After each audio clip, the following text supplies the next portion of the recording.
الحمد لله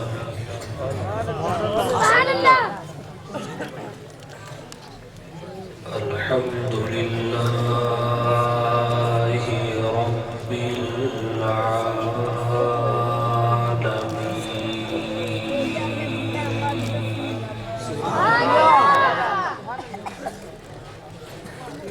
والعاقبة للمتقين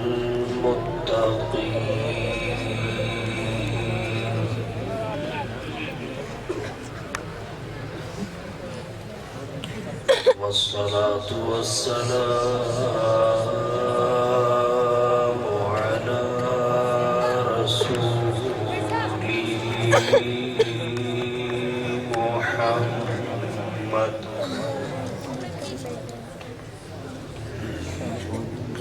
وعلى آله وصحبه أجمعين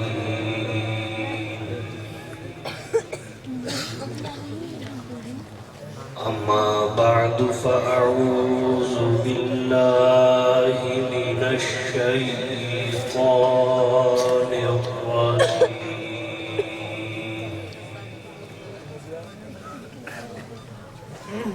بسم الله الرحمن الرحيم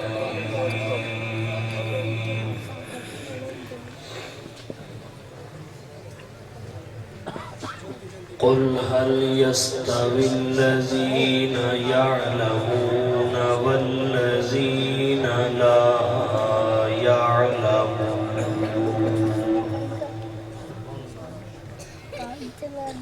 وقال النبي صلى الله عليه وسلم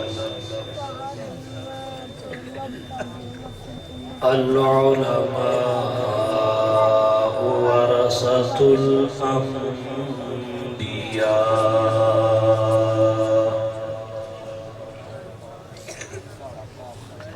سبحان ربك رب العزة عما يصفون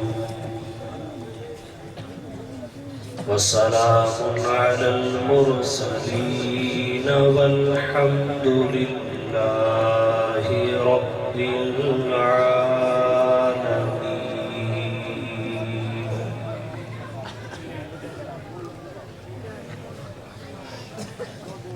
واجب الاحترام معزز علماء کرام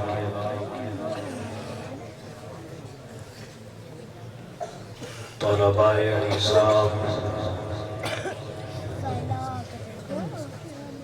پہلی مرتبہ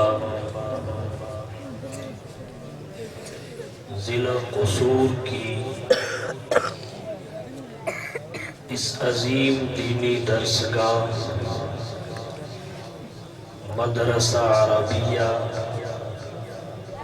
بیت العلوم میں آپ سے ختم بخاری کی تقریب میں مخاطب ہونے کا شرف حاصل کر رہا ہوں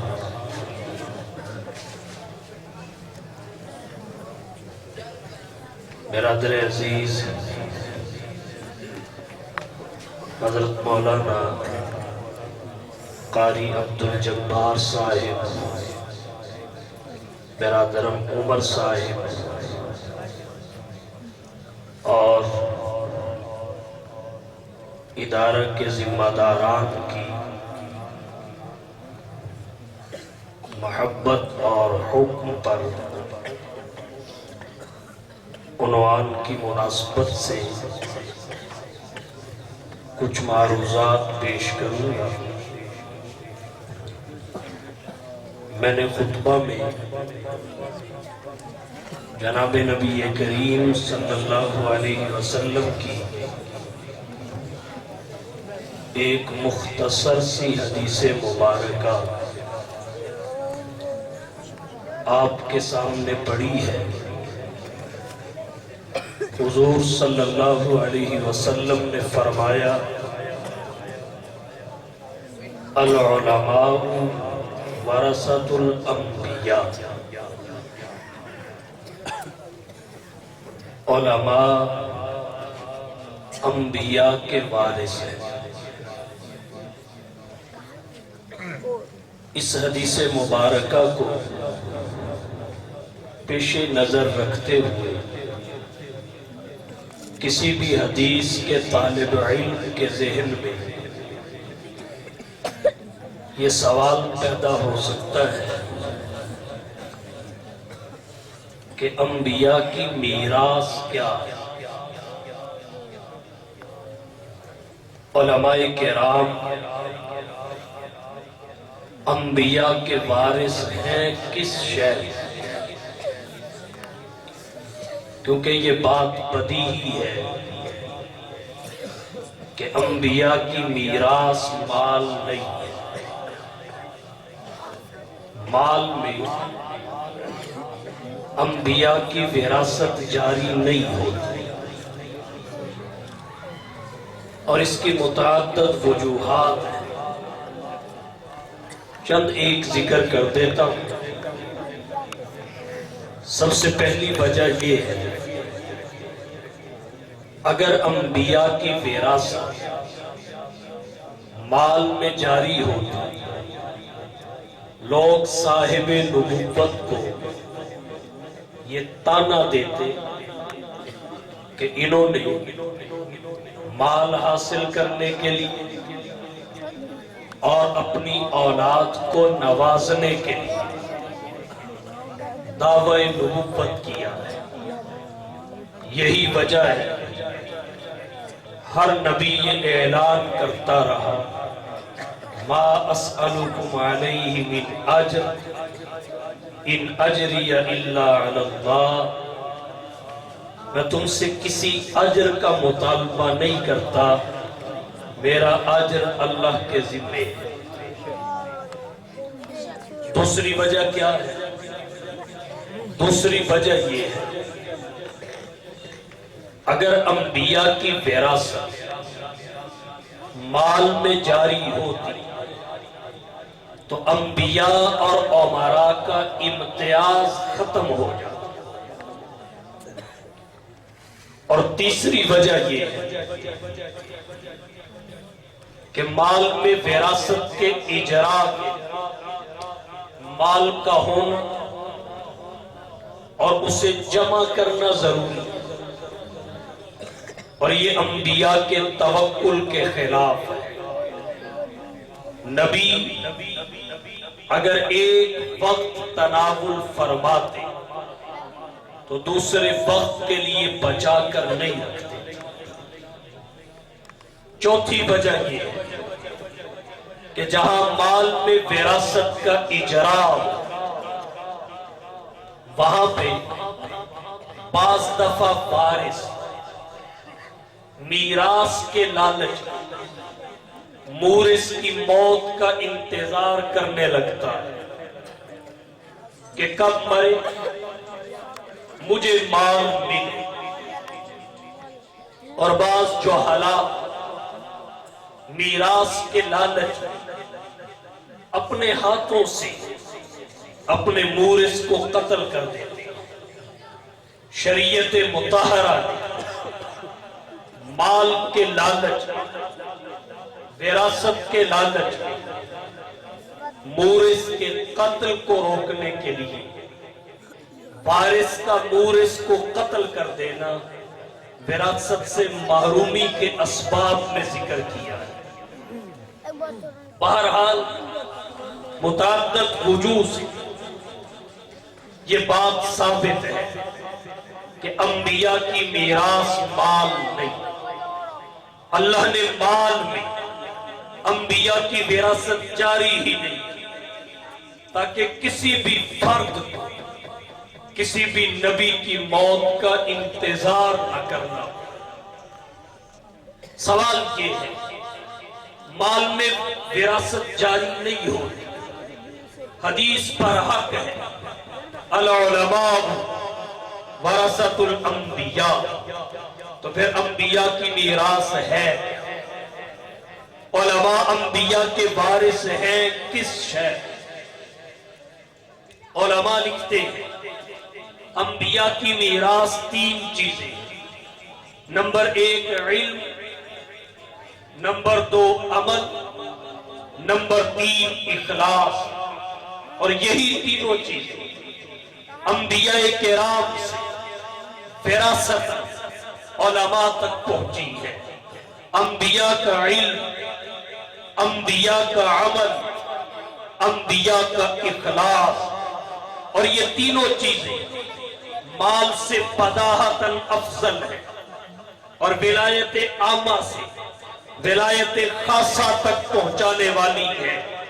لہذا میں اختصار کے ساتھ انہی تینوں پر کچھ روشنی ڈالوں گا تاکہ میراث انبیاء علم، عمل، اخلاص اور ان کے ساتھ ساتھ عالم، عامل اور مخلص کی فضیلت کا اظہار ہو سکے۔ سب سے پہلی چیز جو انبیاء کرام سے وراثت میں علماء کو ملی وہ انبیاء کا علم ہے۔ علم ہے، سوال یہ ہے علم کیا ہے؟ آسان لفظوں میں ذکر کروں گا، علم ایک ایسا نور ہے جس سے دہر کی ظلمتیں مٹ جاتی ہیں، جہالت کے اندھیرے کافور ہو جاتے ہیں۔ حضور سرور کونین، ساقی کوثر، شافی محشر، ہادی و رہبر صلی اللہ علیہ وسلم نے فرمایا العلم نور، علم روشنی کا نام ہے۔ علم کیا ہے؟ علم اس قوت اور پاور کو کہتے ہیں جو عالم اور غیر عالم میں فرق اور امتیاز کرتی ہے۔ اللہ نے قرآن کریم میں فرمایا قل، حبیب بتا دیجئے، هل يستوي الذين يعلمون والذين لا يعلمون، کیا اہل علم اور غیر اہل علم برابر ہے؟ ہرگز نہیں۔ علم کیا ہے؟ وہ بے مثال دولت ہے جس کی تحصیل ایک فطری جذبہ ہے۔ تبھی حضور سرور عالم صلی اللہ علیہ وسلم نے فرمایا طلب العلم فریضۃ علی کل مسلم وفی روایت او مسلمۃ، علم کو حاصل کرنا، علم کو طلب کرنا ہر مسلمان پر خواہ وہ مرد ہو یا عورت فرض کیا گیا ہے۔ علم کیا ہے؟ علم اس چابی کا نام ہے جس سے عمل کی راہیں کھلتی ہیں۔ مفتی اعظم پاکستان حضرت مفتی محمد شفیع رحمہ اللہ علم اور معلومات میں فرق بیان کرتے ہوئے جو رقم فرماتے ہیں علم اس دولت کو کہتے ہیں، اس نور کو کہتے ہیں جس کے حاصل ہو جانے کے بعد اس پر عمل کیے بغیر چین اور قرار نہ آئے، اور معلومات وہ اخبار اور اطلاعات ہیں جو انسان کے ذہن اور دل و دماغ میں تو موجود ہو مگر ان پر عمل کی نوبت نہ آئے۔ علم کیا ہے؟ علم وجہ فضیلت ہے۔ حضرت آدم صفی اللہ کو ملائکۃ اللہ پر جو فضیلت حاصل ہوئی اس کی وجہ کیا ہے؟ قرآن کریم کا مطالعہ بتاتا ہے اس کی وجہ علم ہے۔ تو علم بہت بڑی دولت ہے۔ ہمارا آج کا معاشرہ علم کی قدر نہیں سمجھتا، مال کے پیچھے دوڑ لگی ہوئی ہے۔ حضرت علی رضی اللہ تعالی عنہ سے کسی نے سوال کیا علم افضل ہے یا مال افضل ہے؟ حضرت علی رضی اللہ تعالی عنہ نے فرمایا علم افضل ہے۔ اس نے کہا وجہ بتائیے۔ حضرت علی رضی اللہ تعالی عنہ نے وجوہات بتائی کہ مال فرعون، حامان اور قارون کا ترکہ ہے، علم انبیاء کی میراث ہے۔ مال کو چوری کے خطرات لاحق رہتے ہیں، جبکہ علم ہر قسم کی چوری کے خطرے سے پاک ہوتا ہے۔ اور حضرت علی رضی اللہ تعالی عنہ نے فرمایا مال کی حفاظت تجھے کرنی پڑتی ہے جبکہ تیری حفاظت علم کرتا ہے۔ مال خرچ کرنے سے گھٹتا ہے، علم خرچ کرنے سے بڑھتا ہے۔ مال پرانا ہو جائے بے قدر ہو جاتا ہے، جیسے پرانے سکے آج کسی کے پاس ہزاروں میں بھی ہو، ان کا ایک سامان بازار سے لے کے وہ گھر نہیں پہنچ سکتا، لیکن علم جتنا پرانا ہو اس کی اہمیت اتنی ہی زیادہ ہوتی ہے۔ مال کی وجہ سے، کثرت مال کی وجہ سے دل میں تاریکی پیدا ہو سکتی ہے، لیکن علم دل کو روشنی بخشتا ہے۔ اور کہنا چاہوں گا مال کی کثرت کی وجہ سے فرعون نے دعوی ربوبیت کیا، اور علم کی کثرت کی وجہ سے آمینہ کے لال محبوب رب ذوالجلال صاحب الحسن والکمال نے معبدنا کا حق کا عبادت فرمایا۔ مال کے متعلق قیامت کے دن سوال ہوگا اور علم کے بارے میں نہیں ہوگا۔ رزینا قسمت الجبار فینا، رزینا قسمت الجبار فینا، لنا علم وللجہال مال۔ تو علم اللہ کی بہت بڑی نعمت ہے، مال سے بداہتاً افضل ہے۔ تو لا محالہ جب علم مال سے افضل ہے تو علم والا غیر علم والے مالدار سے افضل ہے۔ علماء تشریف فرما ہے، ایک بات عرض کرنا چاہوں گا، علم جس کے پاس آتا ہے اسے غیر علم والے سے ممتاز کرتا ہے۔ انسان تو انسان رہے، ان کے پاس تو کئی انواع کا علم ہوتا ہے۔ مسند امام اعظم کی روایات کی روشنی میں ایک نقطہ آپ کی توجہ کی نظر کرنا چاہتا ہوں۔ مسند امام اعظم میں روایات آتی ہے جن کا خلاصہ یہ ہے کتے کی دو قسمیں ہیں، ایک کو کلب معلم کہتے ہیں، ایک کو کلب غیر معلم کہتے ہیں۔ کلب معلم اس کتے کو کہتے ہیں جسے شکار کرنے کا طریقہ تعلیم کیا گیا ہو، جو شکار کا طریقہ جانتا ہو اسے کلب معلم کہتے ہیں، اور جو شکار کا طریقہ نہ جانتا ہو اسے کلب غیر معلم کہتے ہیں۔ اب کلب معلم کے پاس ایک نوع کا علم ہے اور وہ شکار کی نوع ہے، نوع صید۔ اب اس ایک نوع کے علم نے ایک کتے کو اس علم سے محروم کتے سے کس قدر ممتاز کیا۔ تو کہا روایات کی روشنی میں لکھتے ہیں کہ کلب معلم کا شکار حلال ہے، کلب غیر معلم کا شکار حرام ہے۔ اس سے بھی آگے فقہا لکھتے ہیں کہ اگر شکار کلب معلم کرے مگر اس کے ساتھ شکار میں کلب غیر معلم شریک ہو جائے تو غیر معلم کی شرکت کی وجہ سے کلب معلم کا شکار کھانا بھی حرام ہو جاتا ہے۔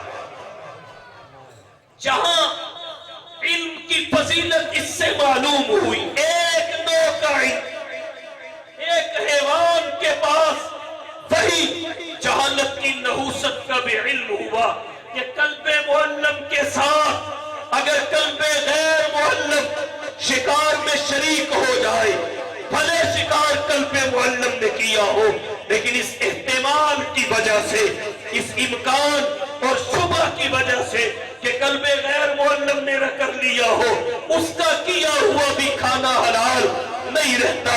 یہ جہالت کی نحوست ہے، اور اس سے بھی بڑھ کے آپ سمجھنا چاہیں تو میں یوں کہنا چاہوں گا، حضور سرور کونین، ساقی کوثر، شافی محشر، ہادی رہبر جناب محمد مصطفیٰ احمد مجتبیٰ حبیب کبریاء فخر الانبیاء سید الورا شمس الضحیٰ بدر الدجا رہبر رہنما لا يمکن الثنا مکین گنبد خضرا بلغ العلا کشف الدجا آمینہ کے لال محبوب رب ذوالجلال صاحب الحسن والکمال جب اس دھرتی پہ نہیں آئے تھے تو قرآن کہتا ہے ظلمات باسوہا فوق باس کا منظر تھا.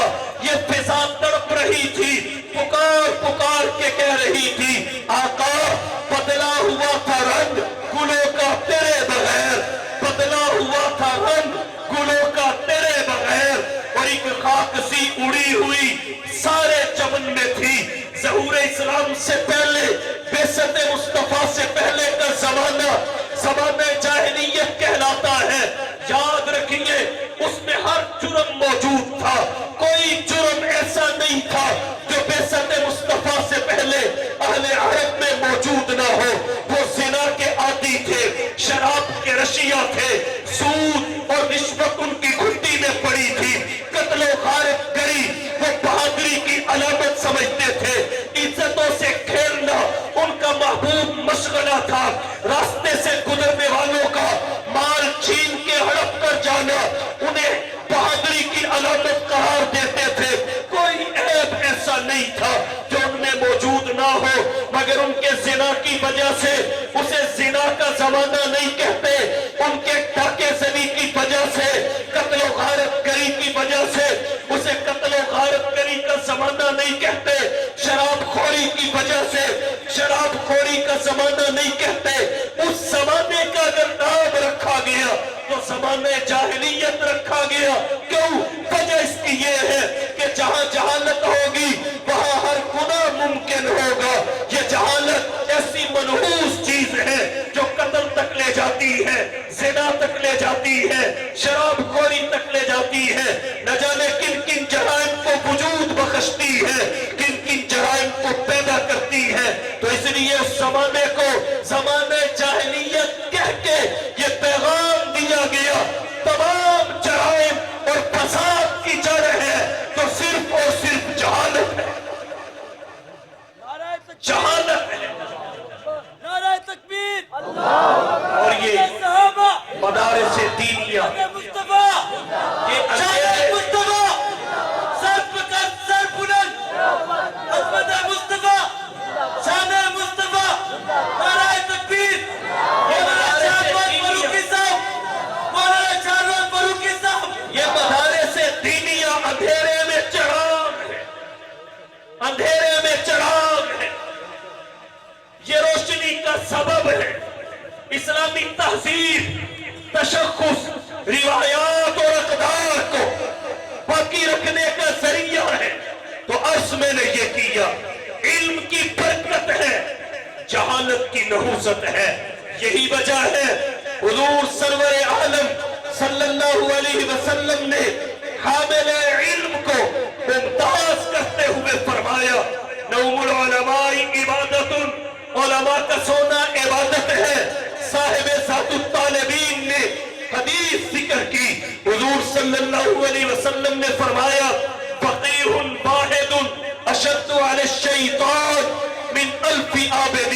مولانا عبدالحق رحمہ اللہ نے لکھا, علماء کی سیاہی شہداء کے خون سے بھی فضیلت پائے گی. اور پھر اس کی وجوہات کیا ہے؟ علماء نے اس کی وجوہات کو ذکر کرتے ہوئے فرمایا, علماء کی سیاہی شہداء کے خون سے فضیلت پائے گی.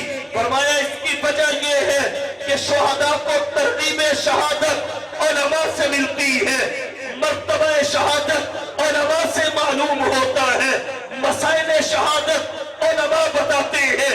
تو علم سبب شہادت ہے, اور عالم علم سے حامل ہوتا ہے, علم کا حامل ہوتا ہے.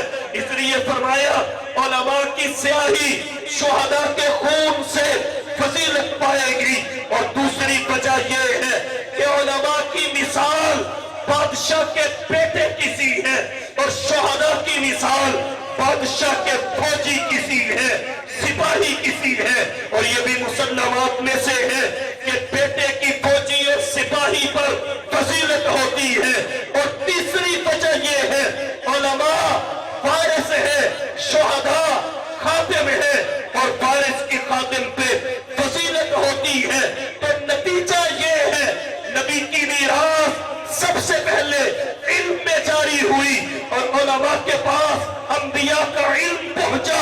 مصطفیٰ نے اس کی پہلے نشاندہی کی, فرمایا العلماء ورثۃ الانبیاء, انبیاء کے وارث علماء ہیں.